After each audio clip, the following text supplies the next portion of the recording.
Hi viewers, welcome to my channel. ఈరోజు ట్రిగనామెట్రీకి సంబంధించినటువంటి bits చదువుదాం. ఇది అన్ని కాంపిటేటివ్ ఎగ్జామ్స్కు పనికొస్తుంది. ఇందులో ఫస్ట్ ప్రాబ్లం వచ్చేసరికి sine theta 1 plus sine theta 2 plus sine theta 3 = 3 అయితే cos theta 1 plus cos theta 2 plus cos theta 3ని వాల్యూని ఫైండ్ అవుట్ చేద్దాం. మరి గివెన్ కండిషన్ తీసుకున్నట్లయితే sine theta 1 plus sine theta 2 plus sine theta 3 = 3 ఇచ్చారండి.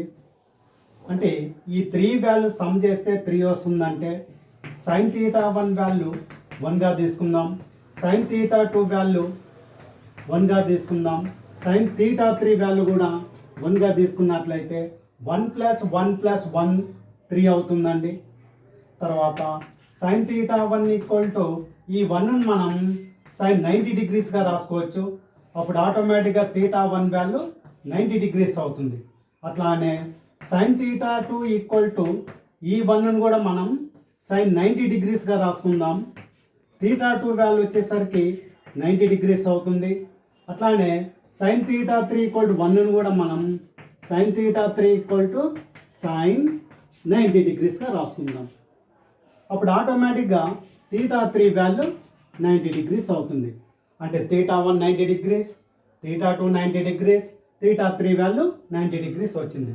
మనకు కావాల్సినటువంటి value cos theta 1 plus cos theta 2 plus cos theta 3 value వచ్చేసరికి థీటా 1 90 డిగ్రీస్ రాస్తాం. So cos 90 degrees plus cos 90 degrees plus cos 90 డిగ్రీస్లో రాసుకుంటున్నాం. కాస్ 90 వాల్యూ ఎంత అవుతుంది? 0. Cos 90 value 0 plus cos 90 value 0, total value మనకు 0 అయిపోతుంది. So cos theta 1 plus cos theta 2 plus cos theta 3 value 0 అవుతుందండి. Next problem వచ్చేసరికి sine A plus sine square A = 1 అయితే find cos square A plus cos power 4 A dash. First of all given condition వాడదాం. Sine A plus sine square A = 1 ఇచ్చారండి. Sign ఏ = 1 - sign square ఏ రాద్దాం. 1 - sign square A value cos square ఏగా రాసుకోవచ్చు identity formula నుంచి. తర్వాత both side squaring చేద్దాం. Squaring on both side. So ఇక్కడ వచ్చేసరికి సైన్ స్క్వేర్ ఏ ఇక్కడ కాస్ స్క్వేర్ ఏ హోల్ స్క్వేర్ అవుతుంది. బోత్ సైడ్ స్క్వేరింగ్ చేస్తే లెఫ్ట్ హ్యాండ్ సైడ్ వచ్చేసరికి సైన్ స్క్వేర్ ఏ, రైట్ హ్యాండ్ సైడ్ వచ్చేసరికి కాస్ స్క్వేర్ ఏ హోల్ పవర్ స్క్వేర్ అవుతుంది. సో సైన్ స్క్వేర్ ఏ ఈ 2 2 4 అవుతుంది కాబట్టి కాస్ పవర్ 4 ఏగా రాసుకుందాం. సో దీనిని ఈక్వేషన్ నెంబర్ 1 అంటున్నాం. దీన్ని వచ్చేసరికి ఈక్వేషన్ నెంబర్ 2 అంటున్నాం. 1 + 2 చేస్తామండి. 1 + 2 చేద్దాం. 1లో లెఫ్ట్ హ్యాండ్ సైడ్ వచ్చేసరికి సైన్ ఏ ప్లస్ 2లో left hand side value sine square A అవుతుంది. దట్ ఈక్వల్ టు ఇక్కడ వచ్చేసరికి కాస్ స్క్వేర్ ఏ ప్లస్ ఇక్కడ వచ్చేసరికి కాస్ పవర్ 4 ఏ అవుతుంది. అయితే గివెన్ కండిషన్లో sine A plus sine square A value 1 కాబట్టి ఈ వాల్యూ మొత్తం 1గా రాసుకోవచ్చు. Sine A plus sine square A value 1 అంటున్నాం. సో 1 = ఇక్కడ వచ్చేసరికి cos square A plus cos power 4 A అవుతుందండి. సో మన క్వశ్చన్ ఏందండి? Cos square A plus cos power 4 A = 1. ఇది మనకు కావాల్సినటువంటి ఆన్సర్ అవుతుంది.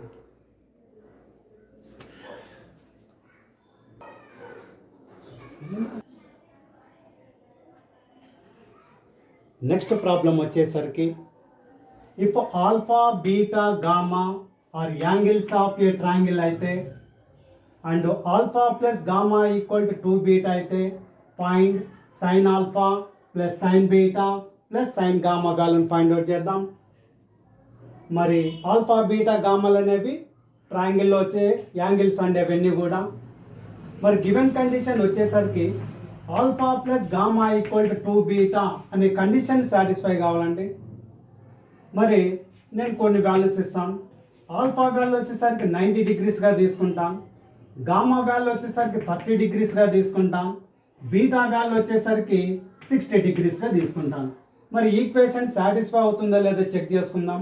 ఆల్ఫా బదులు 90 రాస్తే 90 ప్లస్ గామా బదులు 30 రాస్తే plus 30 degrees equal to 2 into beta value 60 degrees రాసుకుందాం. 90 plus 30 value 120 degrees, 2 into 60 value 120 degrees అవుతుంది. అంటే ఈ ఆల్ఫా గామా బీటా వాల్యూస్ అనేవి ఈ కండిషన్ సాటిస్ఫై అయ్యాయి. కాబట్టి ఇప్పుడు మనం ఆల్ఫా వాల్యూ 90 డిగ్రీస్ వాడదాం, గామా వాల్యూ 30 డిగ్రీస్ వాడదాం, బీటా వాల్యూ 60 డిగ్రీస్ వాడదాం. మనకు కావాల్సిన క్వశ్చన్ ఏంది? Sine alpha plus sine beta plus sine gamma value find out చేద్దాం. సైన్ ఆల్ఫా అంటే ఆల్ఫా వాల్యూ 90 డిగ్రీస్ రాసుకుంటాం కాబట్టి ఇది సైన్ 90 డిగ్రీస్ అవుతుంది. ప్లస్ గామా వాల్యూ 30 డిగ్రీస్ రాసుకుంటే సైన్ 30 డిగ్రీస్ రాస్తాం. Plus last value beta value 60 డిగ్రీస్గా రాసుకుంటే సైన్ గామాలో ప్లస్ సైన్ 60 డిగ్రీస్గా రాసుకుందాం. మరి సైన్ 90 వాల్యూ వచ్చేసరికి 1గా రాసుకుంటాం, సైన్ 30 వచ్చేసరికి 1/2 రాసుకుందాం, సైన్ 60 వాల్యూ వచ్చేసరికి √3/2గా రాసుకుందాం. ఇక్కడ ఎల్సిఎం తీసుకున్నట్లయితే 2 1 జా 2 ప్లస్ 1 రాసుకున్నట్లయితే 3/2 ప్లస్ √3/2 మొత్తం హోల్ ఎల్సిఎం వాల్యూ 2 అవుతుంది కాబట్టి 3 ప్లస్ √3/2 అనేది మనకు కావాల్సినటువంటి sine alpha plus sine beta plus sine gamma value అవుతుంది.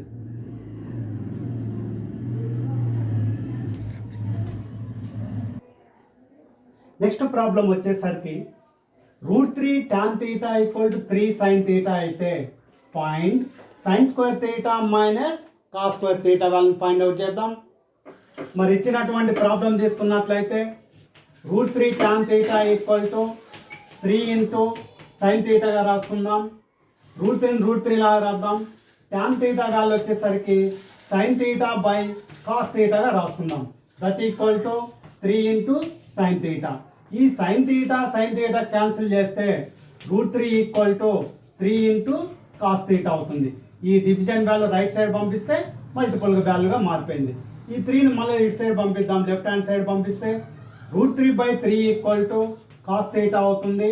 ఇప్పుడు cos θ ఈక్వల్ టు 3 √3 ఈ 3ని మనం √3 ఇంటూ √3గా రాసుకుందాం.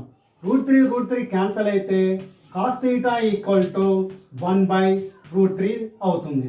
నెక్స్ట్ స్క్వేరింగ్ అయినా చేసినట్లయితే both side cos square θ equal to 1/3 అవుతుంది. దీనిని ఉపయోగిస్తూ మనం sin స్క్వేర్ θ రాసుకుందాం. sin స్క్వేర్ θ వాల్యూ వచ్చేసరికి 1 minus cos square θ రాసుకుందాం.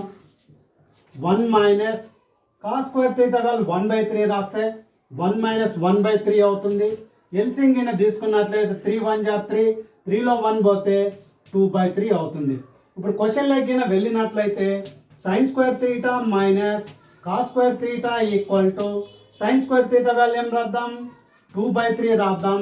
cos square θ value 1/3 కాబట్టి మైనస్ 1/3 రాద్దాం. ఎల్సిఎం తీసుకున్నట్లయితే 2 మైనస్ 1 అవుతుంది. దట్ ఈక్వల్ టు 1/3 అవుతుంది. సో మనం కనుక్కోవాల్సినటువంటి sin square θ minus cos square θ value 1/3 అవుతుంది.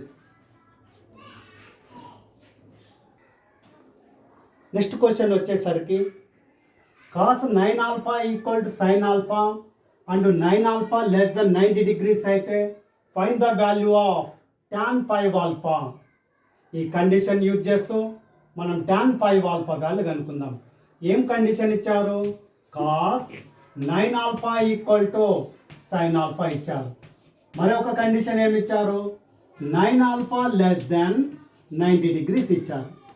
మరి ఆల్ఫా వాల్యూ ఏమవుతుంది? Less than 90 degrees by 9. So alpha less than 90 degrees by 9 అంటే మనం 10 డిగ్రీస్గా రాసుకోవచ్చు. 9 1 జా 9 10 జార్ పోతుంది కాబట్టి ఆల్ఫా వాల్యూస్ వచ్చేసరికి 10 డిగ్రీస్ బిలో ఉంటుంది. మరి లెఫ్ట్ హ్యాండ్ సైడ్ కండిషన్ వచ్చేసరికి ఈ cos θ మనం sin 90 మైనస్ θగా రాసుకోవచ్చు కాబట్టి sin of 90 minus 9 alpha equal to sin alpha. అంటే cos θ మనం ఏం రాసాం? cos θ equal to sine 90 minus theta అనే ఫార్ములాను వాడుకున్నాం. కాబట్టి ఈ కాస్ తీటాను మనం సైన్ 90 మైనస్ తీటా లాగా రాసుకున్నాం. బోత్ సైడ్ సైన్ రిమూవ్ చేస్తే 90 minus 9 alpha equal to alpha అవుతుంది. So 90 equal to alpha plus 9 alpha అవుతుంది. Alpha plus 9 alpha value 10 alpha అవుతుంది. లెఫ్ట్ హ్యాండ్ సైడ్ వచ్చేసరికి 90 అవుతుంది. సో 90/10 వాల్యూ వచ్చేసరికి ఆల్ఫా అవుతుంది. 10 1 జార్ 10 9 జార్ పోతుంది కాబట్టి ఆల్ఫా వాల్యూ 9 వాల్యూ అవుతుంది. అంటే ఇక్కడ అబ్జర్వ్ చేసినట్లయితే ఆల్ఫా వాల్యూ ఎంత చెప్తున్నాం, 10 degrees బిలో ఉండాలి. మరి ఆల్ఫా వాల్యూ 9 degrees వచ్చింది కాబట్టి 10 degrees బిలో అవుతుంది. ఇప్పుడు క్వశ్చన్లోకి వెళ్దాం. క్వశ్చన్ ఏమి ఇచ్చాడంటే tan 5 ఆల్ఫా ఇచ్చారు. మనం ట్యాన్ సేమ్ రాసుకున్నాం, 5 సేమ్ రాసి ఆల్ఫా వాల్యూ 9 degrees కాబట్టి 5 × 9 degreesగా రాసుకున్నాం. tan 5 9 జార్ 45 degrees కాబట్టి tan 45 degrees అవుతుంది. మరి tan 45 degrees ఎంత అంటే 1 అవుతుంది. ఇదండి మనకు tan 5 ఆల్ఫా ఎంత అవుతుందంటే 1 వస్తుంది.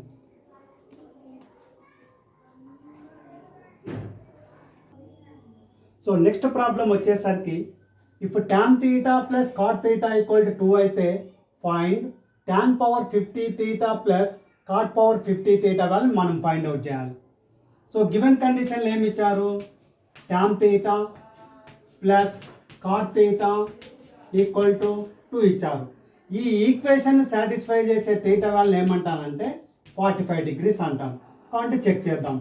tan 45 degrees plus cot 45 degrees రాసుకున్నట్లయితే tan 45 value 1 అంటున్నాం, ప్లస్ cot 45 వాల్యూ 1 అన్నాం. 1 + 1 వాల్యూ 2 అవుతుంది. ఈక్వేషన్ సాటిస్ఫై అయింది. కాబట్టి ఈ ఈక్వేషన్ సాటిస్ఫై చేసేటటువంటి తీటా వాల్యూ ఎంత అంటే 45 degrees రాసుకుంటున్నాం. నెక్స్ట్ మనకు కావాల్సిన వాల్యూ ఏంటండి, tan power 50 theta plus cot power 50 theta కనుక్కుందాం. మరి తీటా వాల్యూ 45 degrees కాబట్టి tan power 50 45 degrees plus cot power 50 × 45 degrees. మరి tan 45 1 అన్నాం కాబట్టి 1 పవర్ 50గా రాసుకుందాం. cot 45 కూడా 1 అవుతుంది కాబట్టి 1 పవర్ 50 అవుతుంది. 1 పవర్ 50 అంటే 1 అవుతుంది. 1 ప్లస్ ఇక్కడ కూడా 1 పవర్ 50 అంటే 1 రాసుకుందాం. 1 + 1 వాల్యూ 2 అవుతుంది. So tan power 50 theta plus cot power 50 theta equal to 2 అవుతుంది. నెక్స్ట్ ప్రాబ్లం వచ్చేసరికి log tan 1 degrees, log tan 2 degrees, log tan 3 degrees up to so on log tan 89 degrees value కనుక్కుందాం. ఎట్లా కనుక్కుందాం అంటే first value same రాస్తున్నాం, log tan 1 degrees, log tan 2 degrees up to so on. ఈ మిడిల్లో మనకు log tan 45 degrees కూడా ఉంటుంది కాబట్టి అంటే 1 2 3 up to so on 45 degrees. Last term వచ్చేసరికి log tan 89 degreesగా రాసుకుంటున్నాం. So log tan 1 degrees, log tan 2 degrees ఇవన్నీ టర్మ్స్ సేమ్ రాసుకుంటున్నాం. Up to so on log tan 45 degrees నేను 1గా రాసుకుంటున్నాను. Up to so on log tan 89 degrees రాసుకుంటున్నాం. Next log tan 1 degrees, log tan 2 degrees into up to so on log 1 value 0 అండి, 0 రాసుకున్నాం. Up to so on log tan 89 degrees. 0 into ఇవన్నీ ఇంటూలు కాబట్టి 0 into anything value 0 అవుతుంది. So మనకు కావాల్సినటువంటి answer ఎంత అవుతుందండి, 0. 0 ఇంటూ ఎనీథింగ్ వాల్యూ 0 అవుతుంది కాబట్టి ఈ ప్రాబ్లం యొక్క ఆన్సరు 0 అవుతుంది. మా ఛానల్ నచ్చినట్లయితే లైక్ చేయండి, షేర్ చేయండి, సబ్స్క్రైబ్ చేయండి. థ్యాంక్ యూ అండి.